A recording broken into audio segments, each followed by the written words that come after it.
In 1932, the small town of Hollow Creek nestled snugly at the foot of the Appalachian Mountains. It was a place where everyone knew one another, and strangers were met with wary eyes.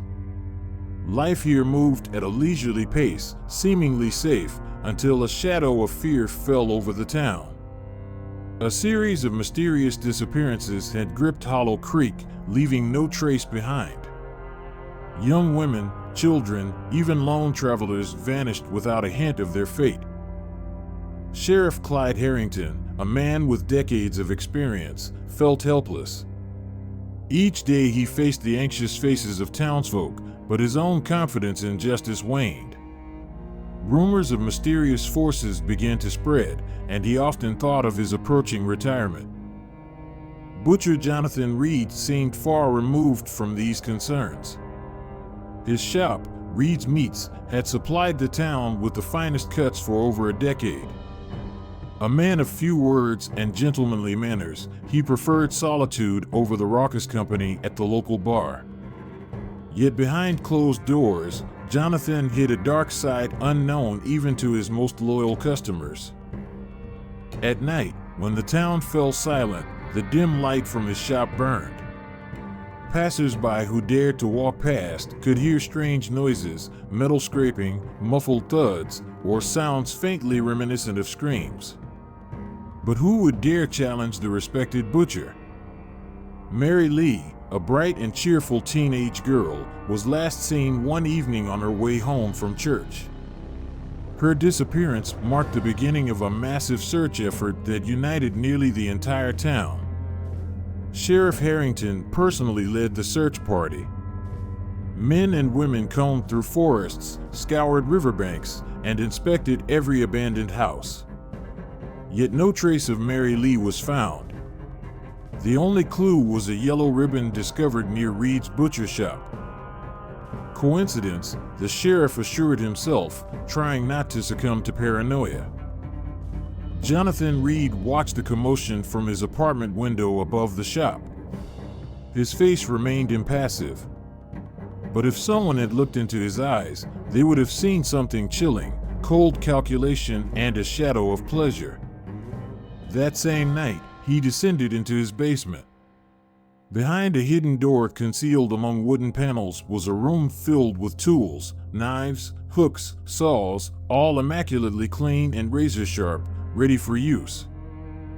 One evening, a stranger arrived in Hollow Creek.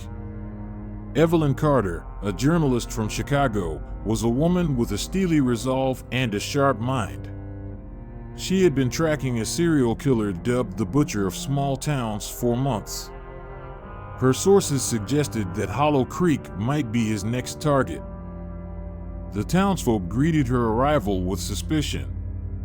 But Evelyn quickly realized that the locals were not afraid of her. Their fear was directed at something darker, something they couldn't put into words. Sheriff Harrington reluctantly allowed her to review the cases. Evelyn discovered a pattern. The disappearances coincided with deliveries of meat from Reed's shop. It could have been a coincidence, but her instincts told her otherwise. She began observing Jonathan, keeping a detailed journal of everything she noticed. Most of it was trivial, for example, how he seemed tense when locking up his shop after sunset. Rumors about Jonathan's odd behavior began to intensify.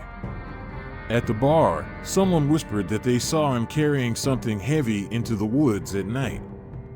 Another woman claimed to have heard screams coming from his basement. The sheriff dismissed these rumors, but Evelyn found them compelling. She decided to interview the butcher under the guise of writing an article about local businesses. Reed greeted her politely, but his wariness was evident. He avoided answering personal questions, and his gaze made Evelyn feel like prey under the eyes of a predator. That night, armed with a flashlight and notebook, she sneaked into his shop. In the dim light, she noticed strange marks on the floor leading to a trapdoor. Descending, she found herself in the basement. The room was empty, but the stench of decay lingered in the air. In the corner lay a dirty, bloodied ribbon. Evelyn barely stifled a scream. The Hollow Creek Fair was meant to be a celebration, but fear hung heavy in the air. People attended, hoping to forget their troubles, but tension lingered. Jonathan Reed was there, but he kept to the sidelines, watching the crowd like a predator eyeing its prey. As the fireworks began, a scream pierced the air. Little Tommy Green had vanished while his mother was distracted. The crowd immediately started searching for the boy. Evelyn noticed Jonathan slipping behind the tents and, summoning her courage, followed him. She lost him in the darkness but found a torn piece of Tommy's shirt near the woods behind the butcher shop. It was a sign she was on the right track. But now she knew Jonathan had noticed her interest. She felt the shadow of danger looming over her. Evelyn was shaken by her discovery.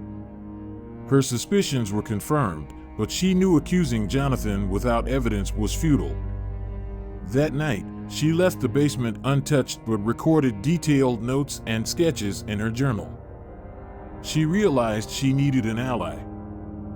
She turned to Sheriff Harrington, who met her story with skepticism. After a lengthy conversation and reviewing her notes, the sheriff agreed on one condition: he would investigate Reed's shop himself. But there was a hurdle, a warrant for the search, which required the mayor's approval. Time was of the essence, and Harrington decided to act unofficially. Under the cover of darkness, he and Evelyn entered the shop. The basement greeted them with icy air and darkness.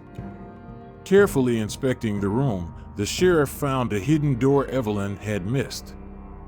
Behind it lay another room, its walls lined with old wooden panels. Bloodied rags littered the floor, and at the center stood a table with tools resembling surgical instruments. The next day, Jonathan realized someone had been in his basement.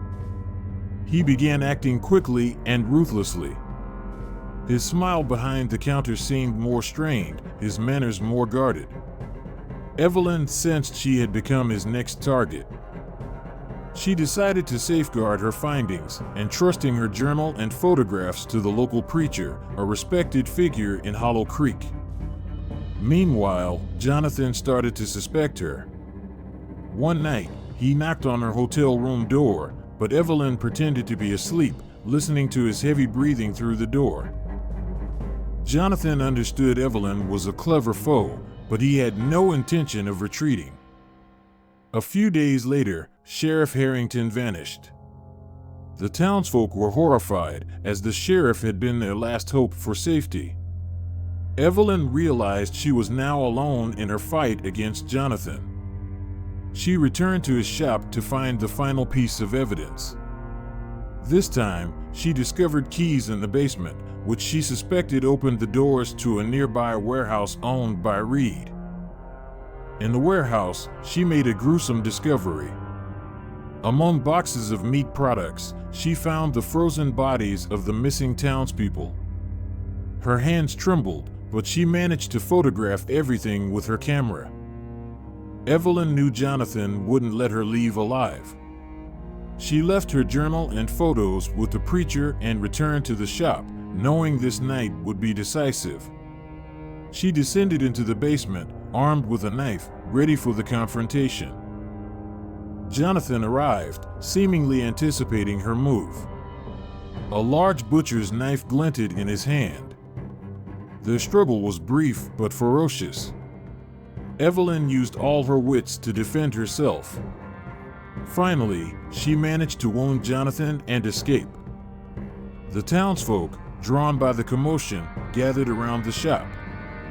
Bloodied and injured, Jonathan tried to flee but was captured by the crowd. Evelyn revealed her photographs and recounted everything she had discovered. The people were horrified by the truth. The butcher was handed over to the authorities, but Hollow Creek would never be the same. Evelyn left, but the nightmares of what happened in that quiet town would haunt her for the rest of her life. Thanks for watching. Be sure to subscribe to my channel and watch my other videos.